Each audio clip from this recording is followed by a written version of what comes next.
military truck that we've seen is here. Oh God, look at the rubbish. Oh my God.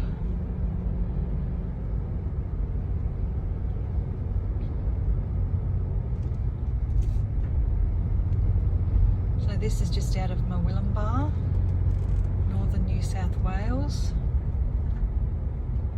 Oh my, my, my, my.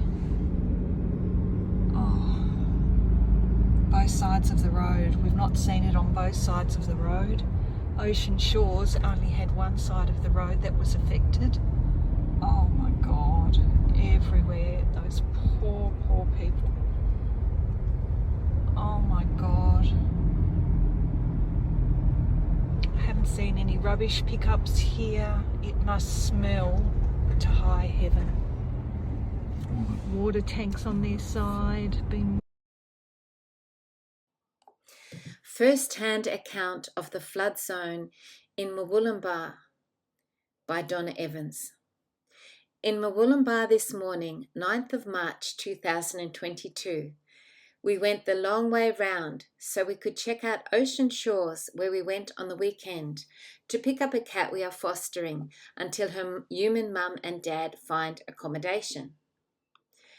The smell on Saturday was indescribable, and we have since found out that the smell was from rotting carcasses from cattle that had been washed up in the river.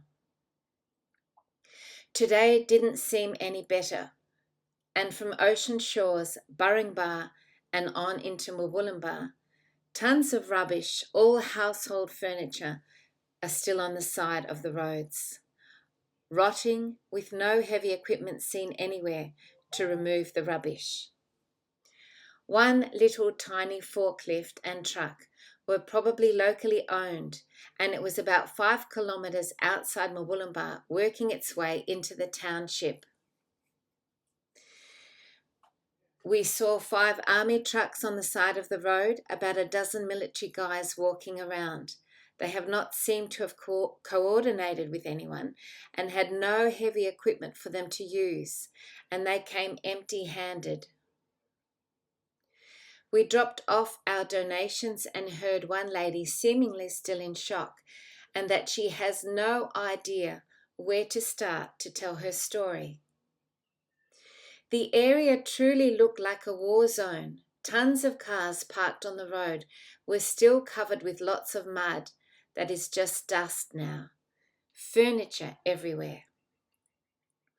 To me it seems surreal and like another dimensional plane, quite hard to put into words, with people who are silent and still in shock, probably from the conditions they find themselves in. Donna Evans.